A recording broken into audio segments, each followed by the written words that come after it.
YouTube? Once again, it's Kennard Vernon Stewart here for the podcast. Man, we're talking Auburn football. I'm going to hit you with a quick car video. Really, like I said before, I really don't like doing these, but I figured, why not? I'm headed out, about to pick some things up, and figured we'd talk a little bit about Auburn football here tonight as we nightcap this thing. Go ahead and like the video, comment, and subscribe to Vernon Speaks Sports Auburn. I am your host, Kennard Vernon Stewart. And as always, it's great to be an Auburn Tiger, War Eagle.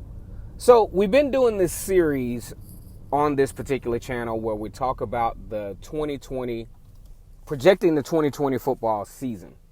We're not really going to talk about any team in particular as far as a preview standpoint. But what I really want to talk about, and what I really want you guys to try on for your mental size, is the opportunity that Auburn has. One thing to note is the fact that Gus Malzahn has obviously been around Auburn's program since 2009 as an offensive coordinator.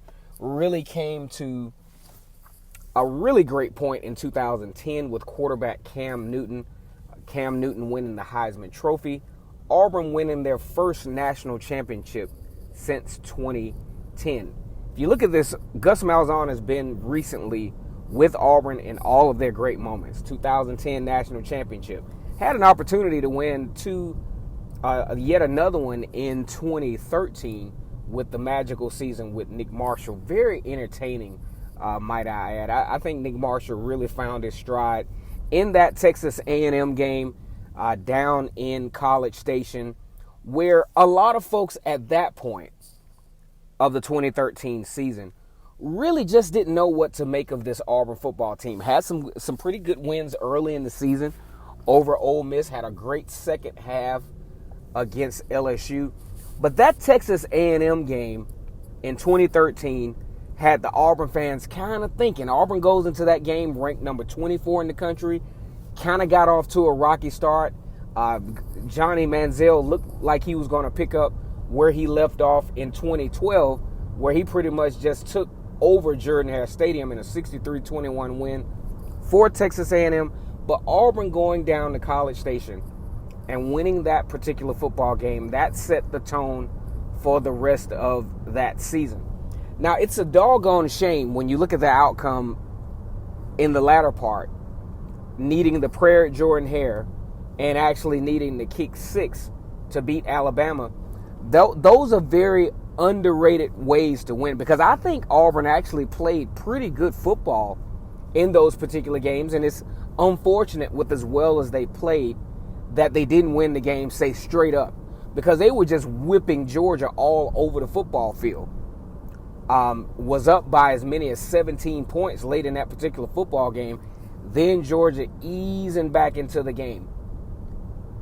Auburn did win that game 43-38 in the prayer at Jordan-Hare, and we know what happened with the kick 6. But really, when you look at Gus Malzahn and his tenure at Auburn, things are starting to level out for him a little bit, because he's kind of like the tale of all coaches that have ever coached at Auburn. You look at Terry Bowden, who got off to that great start, undefeated season the first year, probably would have won the national championship if the team would not have been on probation. Had a couple of good seasons after that. Then he just kind of fizzled out. Then you have Tommy Tuberville. Got off really to a gradual start. Really crescendoed around 2004 with the 13-0 season. Had some pretty good seasons after that. Then he fizzled out. But one thing that's different about Gus Malzahn that a lot of people close to the Auburn program are really, really just not giving him credit for is the fact that he doesn't show signs of fizzling out. He shows signs that he could actually be a pretty respectably tenured coach, because there's nothing that I can see based on the progression of the program that would indicate any hot seat talk coming into the 2020 football season that would indicate that he's taken the program in the wrong direction. You look at the coaching hires. You look at some of the quality of recruits that Auburn is able to attract, even just from an interest level.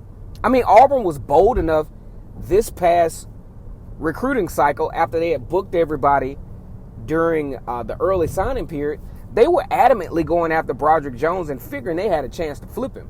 And there was some indication that led some to believe that that could be the case. Of course, Broderick Jones, Georgia guy, Georgia native, out of Lithonia, Georgia, winds up committing to Georgia, but just the audacity that Auburn had in pursuing this type of recruit. Auburn is also in the mix for some flips this particular season too. I think one of the best flips, especially from a perception standpoint, is Auburn's ability to flip Romello Height from Miami. Now that's huge. Miami, one of the premier programs in the country traditionally, and Auburn being able to make that particular flip, that just started to make a certain kind of statement. And you make those perception statements when you are able to flip kids from these higher tier schools. Now what Auburn needs to start doing is being able to flip guys from Alabama, flip guys from Georgia, and thus and so. But you got to start somewhere. That was a huge flip for the Tigers and actually gave this already talented defense even more leverage, because you look at Romello Height, he can stand up at that buck linebacker position. He just appears to be, especially with the way he uses his hands, he appears to be maybe a Sam linebacker or maybe a Will. I don't really see much as far as Mike linebacker. It takes a special kind of guy to be that Mike linebacker. I really like the prospect of Wesley Steiner out of Warner Robins, Georgia, Houston County, Georgia, to really, really take that spot. I think he's going to be the future at that position. That KJ Britt has really put his stamp on what the blueprint of that particular position should be. One thing we want to see out of KJ Britt is being a little bit more effective in pass coverage, but at the same time, what he was able to do this particular season was really great. Because I was a little iffy. You know, that's a hard position to play in the Southeastern Conference, especially, you know, pretty much being a reserve guy and having to fill the shoes of Deshaun Davis.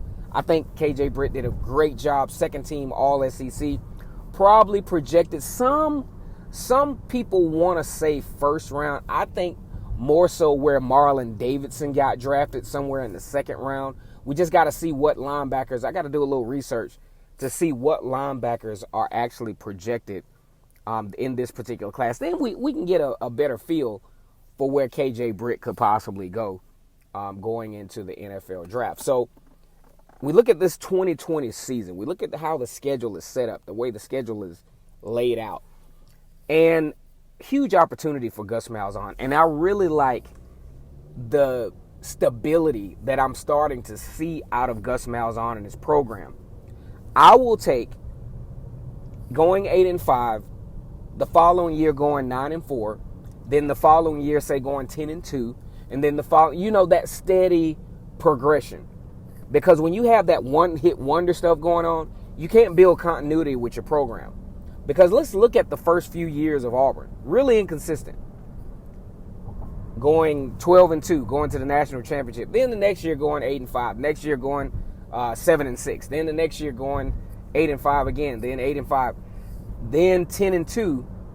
I'm sorry, 10-2 in 2000 and 10-3 in 2017. Then back to 8-5. Then now you go 8-5. Then you go 9-4. The proper progression that you want to see, obviously, is Auburn having that real deal championship possibility contending year. Now, if you look at the SEC, the odds of a team just going undefeated is pretty low.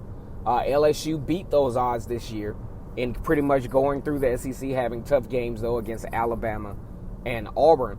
But wins are hard to come by in the SEC, so just project any team at this point, given the losses from all teams involved. Alabama losing Tua Tagovailoa and a slew of talent there. Georgia losing Jake Fromm and DeAndre Swift. LSU, I mean, they've cleaned house there.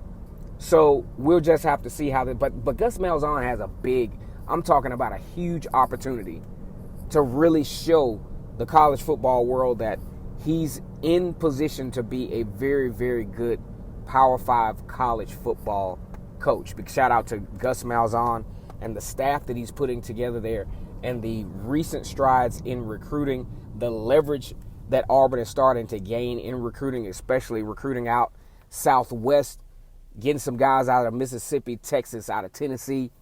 Tennessee's got that great recruiting class. We're going to see how that turns out when the other SEC schools start to become more, aggressive and can move around a little bit. Still no word on Big Cat weekend as well.